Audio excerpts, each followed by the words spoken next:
بسم اللہ الرحمن الرحیم۔ السلام علیکم محترم سامعین اور عزیز طلبہ کرام، امید کرتا ہوں کہ آپ تمام احباب خیر و عافیت سے ہوں گے۔ آج کا ہمارا سبق نمبر 120 ہے، جس میں ہم شاعر سعد بن ناشب کو پڑھیں گے۔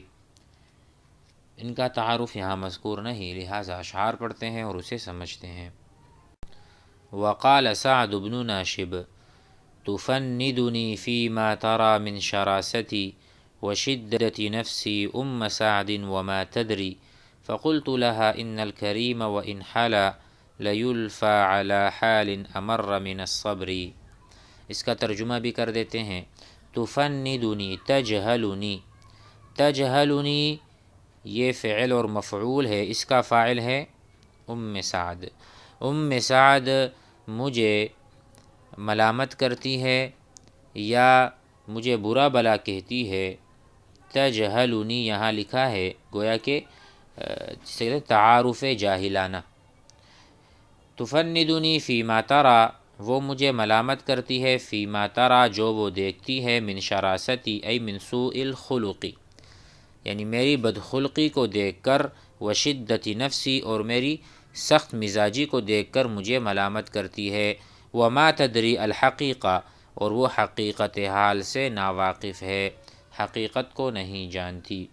تو وہ مجھے برا بلا کہتی ہے جو اس کو نظر آ رہا ہے بظاہر، لیکن میں ایسا نہیں ہوں، حقیقت سے وہ ناآشنا ہے۔ فقلت لها، تو میں نے اس سے کہا، ان الکریم وان حلا، میں نے ان سے کہا کہ شریف آدمی اگرچہ خوش اخلاق میٹھا ہوتا ہے، حلا یحلو الحلوہ، ٹھیک ہے، یعنی میٹھی چیز، وَإِنْ حَلَا أَيْ وَإِنْ أَصْبَحَ حُلْوًا، اگر وہ میٹھا بھی ہو جائے، لَيُلْفَى عَلَى حَالٍ أَمَرِّ مِنَ الصَّبْرِ، تاہم وہ ایسے حال میں بھی پایا جا سکتا ہے جب کہ وہ ایلوے سے بھی زیادہ تلخ ہو۔ ایلوا تلخ یعنی ایسا یہ پودا ہوتا ہے یا ایسا پھل ہے جو بہت کڑوا ہوتا ہے، کڑواہٹ میں اپنی مثال آپ ہے، تو اس سے بھی زیادہ انسان ہو سکتا ہے، کبھی میٹھا تو کبھی بہت زیادہ ترش رو اور سخت مزاج، تو یہ تو طبیعت ہے۔ مزید کہتے ہیں وَفِي اللِّينِ ضَعْفٌ، اور نرمی میں کمزوری ہے، گویا کہ یہ نرمی کرنا کمزوری کی علامت ہے۔ وَالشَّرَاسَةِ ہیبۃ، اور بدخلقی میں یا سخت مزاجی میں ہیبت ہے۔ وَمَن لَّمْ يُهَبْ، اور جس سے کوئی نہیں ڈرے، يُحْمَلْ عَلَى مَرْكَبٍ وَعْرِ، کہتے ہیں اور نرم مزاجی میں ضعف ہے اور بدخلقی میں رعب ہے، اور جس کا رعب نہیں ہوتا وہ سخت سواری پر سوار، عَلَى مَرْكَبٍ يُحْمَلُ ای یرفع، یحمل بٹھایا جاتا ہے، علی مرکب ایسی سواری پر، وعری جو کہ بہت صعب ہے، بہت مشکل ہے، یعنی نرم آدمی سے لوگ پھر کام لیتے ہیں اور اس کو استعمال کیا جاتا ہے۔ وما بی علی من لان من فظاظۃ، اب کہہ رہے ہیں اگرچہ میں نرم مزاج ہوں لیکن مجھ میں نرمی ایسی ہے، اس لیے میں بدخو نہیں ہوں، لیکن میں بدخو اور انکار کرنے والا ہوں جب مجھ پر زبردستی کی جائے۔ کہتے ہیں وما بی من لان لی، جو میرے لیے نرم مزاج ہے میں بھی اس کے لیے نرم مزاج ہوں۔ من فظاظۃ ای من سوء الخلق، من لست فظا غلیظ القلب، میں نہیں ہوں سخت مزاج اور سخت دل والا، جو میرے لیے نرم ہے میں ان کے لیے نرم ہوں۔ ولکننی فظ، لیکن میں سخت ہوں، غلیظ ہوں ان کے لیے، ابی انکار کرنے والا، علی القصر جو مجھے کسی اضطرار کا شکار بنائے یا مجھ پر سختی کرے۔ اقیم صغا ذا المیل، میں برابر کرتا ہوں یا میں درست کر دیتا ہوں، صغا ای عوج ٹیڑھا پن، کسی کا، ذی المیل جس میں ٹیڑھا پن ہو، جس میں اعوجاج ہو، تو کہتے ہیں کہ میں ٹیڑھے آدمی کی کجی سیدھی کرتا ہوں، حتیٰ اردہ یہاں تک کہ میں اسے لوٹا دیتا ہوں، واختمہ اور اس کی ناک میں نکیل ڈال دیتا ہوں، حتیٰ یعود الی القدر یا قدری، حتیٰ کہ وہ لوٹے اپنے اصل کی طرف، یہاں تک کہ وہ اپنے مرتبے کی طرف لوٹے جو اس کا مرتبہ اور رتبہ ہے۔ فَإِن تَعْذُلِينِي تَعْذُلِي بِمَرَزَّ، چنانچہ اے میری فلاں یا فلاں عورت یا قبیلہ، چنانچہ ان تمام باتوں کے باوجود تو میری بدخلقی پر مجھ کو اگر ملامت کرے گی، فَإِن تعذلینی، اگر آپ مجھے ملامت کرتی ہو ان تمام باتوں کے باوجود، تعذلی بھی مرزعن، تو ایک شریف آدمی کو ملامت کرے گی۔ مرزع ان کا ترجمہ ہے شریف اور فیاض آدمی۔ کریم نسل اعصار مشترک الیسری،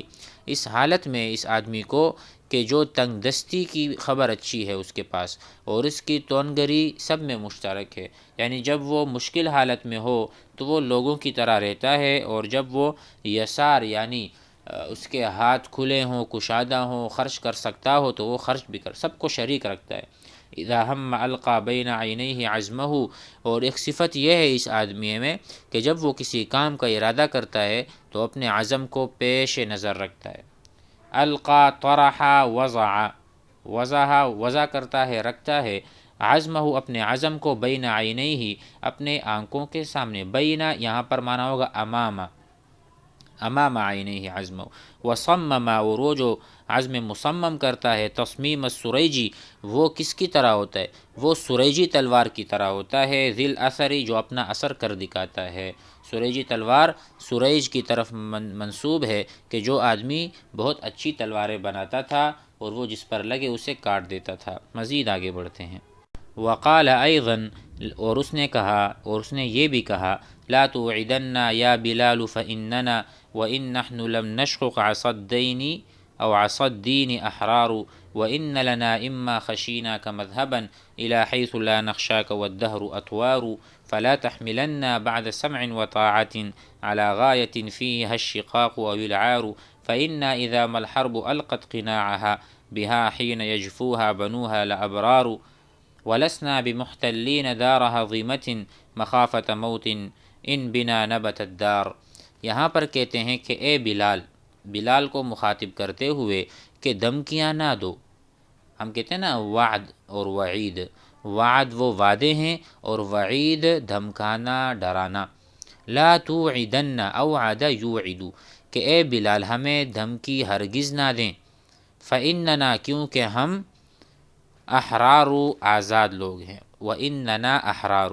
مزید درمیان میں جو جملہ ہے اس کا ترجمہ ہے وَإِن نَحْنُ لَمْ نَشْقُقْ عَصَا الدِّينِ، یعنی اس وقت تک ہمیں آزاد چھوڑ دو کہ جب تک ہم نے اطاعت کی لاٹھی کو پاڑا نہیں ہے، یعنی اگر ہم آپ کی بغاوت نہیں کرتے تو ہم پر کیوں ظلم کرتے ہو یا دھمکیاں دیتے ہو۔ نشقق، شقہ یشق، پاڑنا، شققت قمیصہ، میں نے اس کے قمیص کو پاڑا۔ عصا الدین، عصا الدین، دین یعنی عصا یہاں سے اطاعت، کنایتاً عن الاطاعہ، یعنی جب تک ہم نے اطاعت نہیں چھوڑی کیوں دھمکیاں دے رہے ہو، کیوں ہمیں ڈرا دھمکا رہے ہو۔ وَإِنَّ لَنَا، اور ہمارے لیے بے شک، اما خشینا کا، اگر ہم آپ سے ڈر جائیں، مذہباً، راستہ ہے، یعنی اگر آپ ہمیں ڈرائے دھمکائیں گے تو ہم کہیں اور چلے جائیں گے، ایسی جگہ جہاں آپ کے ڈر سے کوئی نہیں ڈرتا، اور اسی طرح آپ کی حکمرانی اور تسلط بھی ہمارے اوپر، الی حیث، اس مکان کی طرف، اس جگہ کی طرف ہم چلے جائیں گے، ہمارا مذہب یعنی ذہب یذہب، ذہبنا الی بعید، ہم بہت دور چلے گئے، سنذهب الی القریہ، ہم گاؤں جائیں گے۔ تو یہ مذہباً سے مراد وہ والا مذہب ہے، یعنی مسلکن، الی حیث لا نخشاک، جہاں ہم آپ سے نہیں ڈریں گے، والدہر اطوار، کیونکہ زمانے میں بہت سارے حالات آتے رہتے ہیں۔ لا نخشاک، خشیہ یخشا، خشیہ الرجل من الرجل، آدمی سے ڈرا گھبرایا، خشیہ یہ ہے۔ فلا تحملن، تو خبردار، اطاعت اور فرمانبرداری کے قبول کرنے کے بعد تو ہمیں اس حد تک مجبور نہ کر، فلا تحملن بعد سمع وطاعت، جب ہم آپ کی سنتے ہیں اور آپ کی اطاعت کرتے ہیں تو پھر ہمیں کس چیز پر، علی غایۃ فیہا الشقاق او الغار، تو ہمیں فرمانبرداری کرنے کے بعد مجبور نہ کر جس میں بغاوت اور عار ہو سکتا ہے آپ ہمیں مجبور کریں، ہم بغاوت پر اتر آئیں، آپ سے دشمنی مول لیں، لہٰذا آپ ہمیں مجبور بالکل بھی نہ کریں۔ فإنا اذا ما الحرب القت قناعها، کیونکہ جس وقت جنگ اپنی اوڑھنی اتار دے، یعنی کھلم کھلا جنگ شروع ہو جائے تو پھر آپ ہماری حالت کو دیکھیں۔ القت اشتدت، کشفت کھولنا، قناعها، قناع کہتے ہیں قناع یعنی اس طرح ہم کہتے ہیں برقع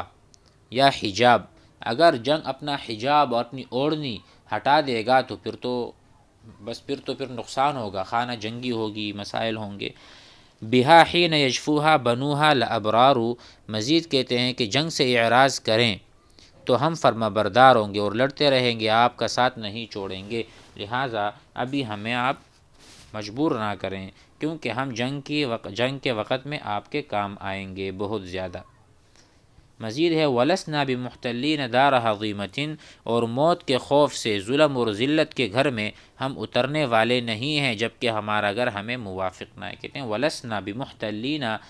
حل یحل ای نزل ینزل بمکان، کسی جگہ پر اترنا، پڑاؤ ڈالنا، تو کہتے ہیں ہم بالکل بھی پڑاؤ نہیں ڈالتے کسی اور جگہ پر، دار حظیمۃ، اس جگہ پر جہاں پر ظلم کیا گیا ہو، مخافۃ موت، موت کے خوف سے، ان بنا نبت الدار،